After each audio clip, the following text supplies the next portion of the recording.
Alright guys, today we are going to do the fuel lines and carburetor on a Redmax htz2401 or a chtz2401. Many of the parts I'll use will be in the description below, and you could be able to get on Amazon for super cheap compared to the Redmax dealer. Alright, first thing we'll do is pop off the air cover. Okay, then we're going to use a T27 and take this bolt and this bolt off. I use a still tool. I'll put that in the description too. It's got your spark plug socket on it and everything. Now we're just going to pop this cap off. It just pulls straight up off. Now we're going to pop the throttle cable off. Just pull it out and you can get the cable up out of it. It takes two hands though. Then the throttle cable pulls straight out of it. Now we're going to remove the fuel lines. Now we're going to go ahead and dump any of the gas that's in it out and clean out the tank. Now I'm going to pull the fuel lines out of the grommet. The kit I'll give you will probably have the grommet in it and everything. I buy it. It'll have the fuel line and I'll get it, fuel line and everything in the description. I just have a big roll of it, so I'm just going to redo the fuel line.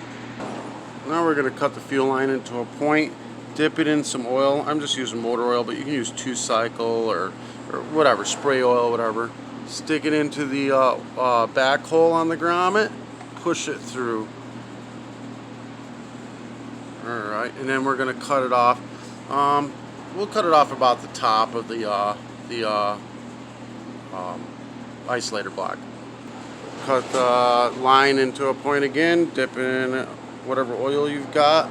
Stick it in the closest hole now until it comes through. Now you're going to reach back there with some needle nose and grab it and pull it out of the tank. Once you got the fuel line out of the tank, cut the point off. Take your fuel filter, dip it in the oil, and then stab it into the fuel line. Once you got the fuel filter on, pull it back into the tank, so slightly, and then until it's about hanging out about that much.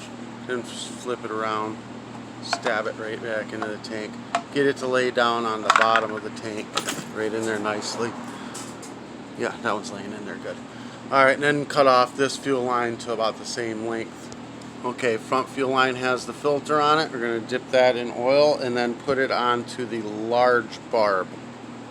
It's got the actual ridges on it. The large barb goes to the filter. The smaller barb goes to the other fuel line that is the return line that has no filter. Now that you've got this fuel lines on, you can shorten the lines by pushing them into the grommet until it's the right length.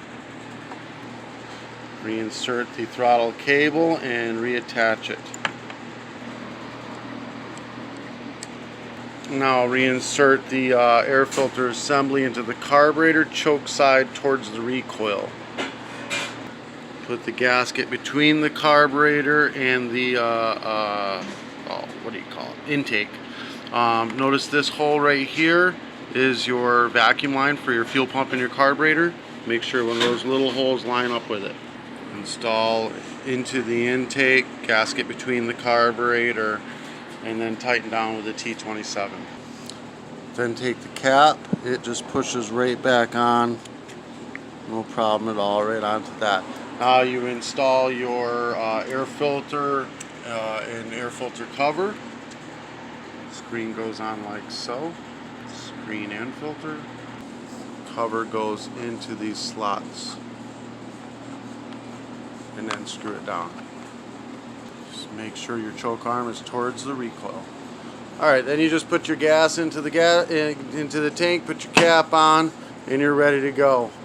Alright, again guys, anything you're going to need is going to be in the description below for this hedge trimmer. Like it, subscribe. Thanks. Here's your t-shirt. This one's my people skills are just fine. It's my tolerance to idiots that needs work. I've got all kinds of different t-shirts on all my different videos. If you want your t-shirt worn, send it to me. Mail me a t-shirt. I'll put it on. It'll be on 3 to 5 videos that I do that day. Peace.